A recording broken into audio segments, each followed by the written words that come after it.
Bonjour Louis Alliot. Bonjour. Merci d'être mon invité ce matin à ce micro. Vous êtes premier vice-président du Rassemblement national, vous êtes maire de Perpignan. Vous avez été reconnu coupable de détournement de fonds publics. Vous avez été condamné à 18 mois de prison, dont 6 mois fermes sous bracelet électronique. L'inéligibilité, mais sans application immédiate. Est-ce que vous reconnaissez la validité de ce jugement ? De toute façon, on n'a pas le choix. On est condamné, on est condamné. Maintenant, comme on fait appel, on remet les compteurs à zéro. Et j'allais dire, c'est une autre affaire qui se joue devant la cour d'appel désormais. Mais je conteste le fond du jugement. Parce qu'il a été prononcé avec un dispositif qui ne me paraît pas juridique, mais totalement politique. Et c'est la première fois que je vois ça. Parce que la magistrate, dans le prononcé du jugement, a utilisé des termes que très honnêtement, je suis avocat aussi, je n'ai jamais entendu dans une enceinte d'un tribunal. Lesquels ? Elle parle par exemple d'intérêt, d'enrichissement partisan. L'enrichissement personnel, il est qualifié par le code pénal. L'enrichissement partisan, ça n'existe pas. Donc elle l'a inventé. C'est déjà un problème. Elle a inventé aussi, elle a inversé en quelque sorte le vieux principe qui fait que le doute profite à l'accusé. Elle dit il y a eu une réunion suspecte qui a été dénoncée par un député, ex-député européen. Elle dit cette réunion a été plausible. Mais elle a été ou elle n'a pas été? Parce que si elle est plausible, ça veut dire que peut-être elle n'a pas été et le doute profite à l'accusé. Donc elle doit l'écarter de sa motivation. Que des petites choses comme ça qui laissent à penser que c'est un jugement qui a pris sa source dans des considérations politiques. J'ajoute que le plus grave pour moi, c'est cette phrase. Je vous la lis parce que les gens qui nous écoutent ne peuvent pas. Le tribunal a pris en considération, outre le risque de récidive, le trouble majeur à l'ordre public qui est créé par sa décision. En l'espèce, le fait que soit candidate à l'élection présidentielle une personne déjà condamnée en première instance. Mais c'est gravissime. Donc elle interdit à Marine Le Pen de se présenter à la présidentielle sous prétexte qu'elle serait condamnée en première instance. Mais cette présidente de tribunal oublie qu'il y a un appel, que cet appel, il est constitutionnel, il est légal, il est de droit, il est toute notre histoire de la liberté des justiciables dans notre pays en République. Et ça, elle n'en parle pas. Donc si vous êtes condamné en première instance, on vous applique une peine infamante et définitive sans regarder que l'appel doit pouvoir se dérouler. J'ajoute, et c'est la contrepartie de ce que je viens de vous dire, l'ancien secrétaire général du Conseil constitutionnel, qu'on ne peut pas suspecter de sympathie avec nous, a dit clairement... Lequel ? Monsieur Schuttel. Le Conseil constitutionnel, le tribunal de Paris s'est assis sur la décision du Conseil constitutionnel. La meilleure preuve... Le Conseil constitutionnel et la décision à laquelle il fait référence, qui avait, dès vendredi dernier, sur une question qui peut s'y apparenter, c'est-à-dire la question de l'application immédiate de l'inéligibilité, avait fait référence à la liberté des électeurs et au fait qu'il ne fallait pas contrevenir à la liberté des électeurs. C'est d'ailleurs un argument, me semble-t-il, Louis Alliot, qui a été utilisé pour vous, exactement, pour ne pas appliquer à votre endroit l'application immédiate de l'inéligibilité. On est bien d'accord ? Exactement. Ce qui veut dire qu'il m'applique à moi, très bien, je reste maire de Perpignan, mais j'aurais dû l'appliquer à Marine de la même manière, parce que, évidemment, les conséquences sont beaucoup plus graves. Imagine-t-on une Marine Le Pen qui ne puisse pas se présenter et qu'en appel, elle gagne son procès, mais qu'elle n'ait pas pu se soumettre au suffrage des électeurs. C'est gravissime. Je rappelle que la maire... On peut dire l'inverse, Louis Alliot. On peut dire que si elle avait été élue présidente de la République et que par la suite, elle était condamnée définitivement dans l'affaire, ça aurait été gravissime aussi. Sauf que vous pouvez être jugé après votre mandat.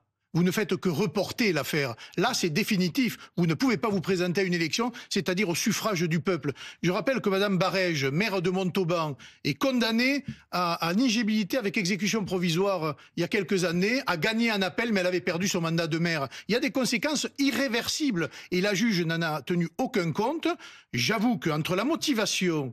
Cette décision qui est quand même extraordinaire, et je peux vous dire dans les juristes, à peu près, il n'y a pas une quasi-unanimité, mais tout le monde est sidéré. Je pense que ça fera encore du bruit et que nous ne sommes plus comme je le pensais en état de droit aujourd'hui dans un état de droit. Nous ne sommes plus dans un état de droit. Voilà ce que vous dites ce matin, Louis Moi, je Alliot. pense qu'il y a un risque, je le dis. C'est pas. Les juges font leur travail. Vous savez, il y a des juges bien, il y a des juges pas bien, partout. On a un syndicat de la magistrature qui a dans son programme de combattre le Rassemblement national. Hein.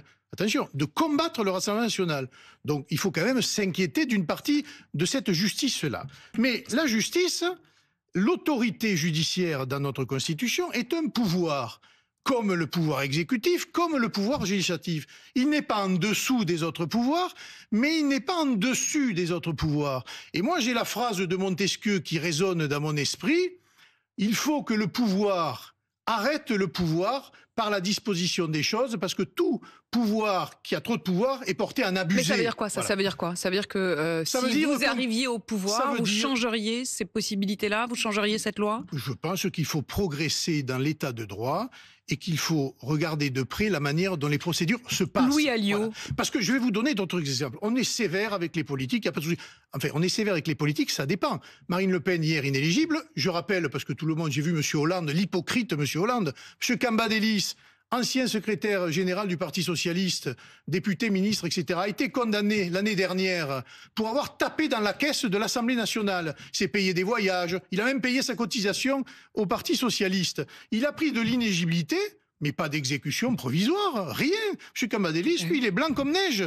Et on applique donc à la présidente, l'ex-présidente du RN, présidente du groupe, ce qu'on n'applique pas aux autres. Vous n'avez pas, et on le disait, reçu d'exécution provisoire. C'est sur ce point-là, en particulier, que vous estimez que l'état de droit a été bafoué? Oui, parce que le reste, on peut en discuter. On n'est pas d'accord sur l'interprétation de la décision de justice. Mais ça, l'appel est fait pour ça. Mais c'est l'exécution provisoire qui produit des effets définitifs, irréversible et gravissime pour la démocratie. C'est ça qu'il faut regarder. À l'instant, le procureur général, près de la Cour de cassation, déclare, je cite, « Cette décision n'est pas une décision politique ». Oui, mais il ne va pas dire autre chose. Imaginez qu'ils prennent la parole, qu'ils disent « Oui, c'est une décision politique ». Il n'en demeure pas moins que quand on l'analyse... C'est aussi ce que pensent les Français. 57% des Français mais 40 non. qui disent que cette décision leur apparaît normale. Oui, et bien, écoutez, si ça leur paraît normal, c'est qu'il faut quand même leur expliquer. Parce que moi, je reçois des messages aussi, les gens ne savent pas qu'il y a 2 degrés de juridiction.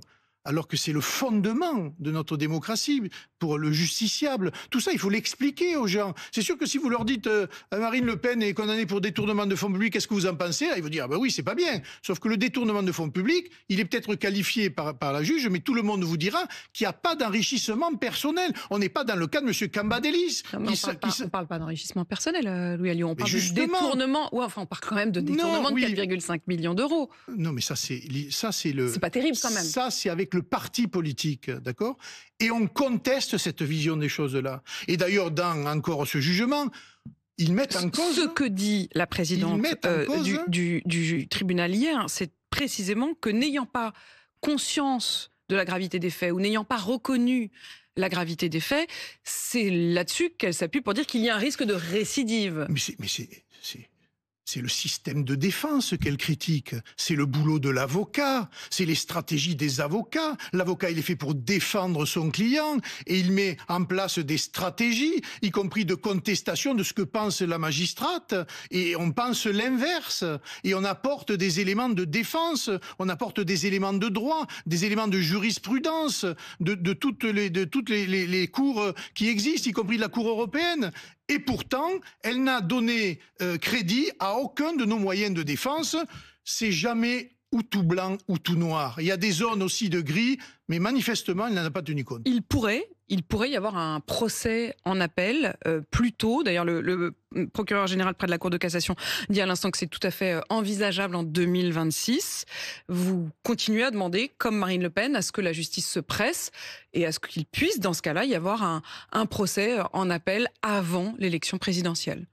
Oui, ça me paraît être le minimum. Mais comme je vois avec quelle lenteur se hâte la justice pour juger le cas Bayrou, qui est à peu près le même sur le MoDem, je me dis toujours pas rejugé, et en effet, au moment où on se parle, on n'a toujours pas de date de procès donc je me dis que c'est quand même... il va falloir trouver une décision particulière pour avancer la date. Vous avez donc un gros doute de cet appel. J'ai pas un doute, mais je le souhaite. Mais on verra bien, le problème n'est pas là. Et j'ajoute que j'ai vu aussi le communiqué de presse du Conseil supérieur de la magistrature sur les menaces. Oui, malheureusement, il y a des imbéciles qui menacent les juges. Hier, par exemple, j'ai été menacé d'égorgement. Bon, le procureur, on a ouvert une enquête. Tout le monde est menacé aujourd'hui. Les politiques sont en première ligne dans la menace. Ils se font même agresser, les maires. Hein. Bon, ça fait partie, malheureusement... Vous banalisez ces menaces? Justement, non, je condamne, mais il faudrait que quand ils ont des affaires comme ça d'élus menacés, ils soient aussi impitoyables. Et j'estime que les gens qui menacent comme ça les élus, les agents publics ou les magistrats devraient être condamnés, j'allais dire, d'une manière exemplaire. Est-ce que vous appelez ceux qui, parfois vos partisans, sur les réseaux sociaux, notamment depuis hier, diffusent la photo de la présidente du tribunal d'hier avec effectivement insultes?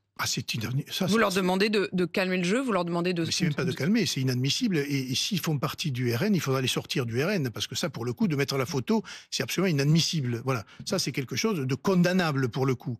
Et je ne comprends même pas qu'on puisse en arriver là. Voilà, on est dans un combat politique, là on est dans un combat judiciaire. Il y a un appel à préparer et on va préparer cet appel.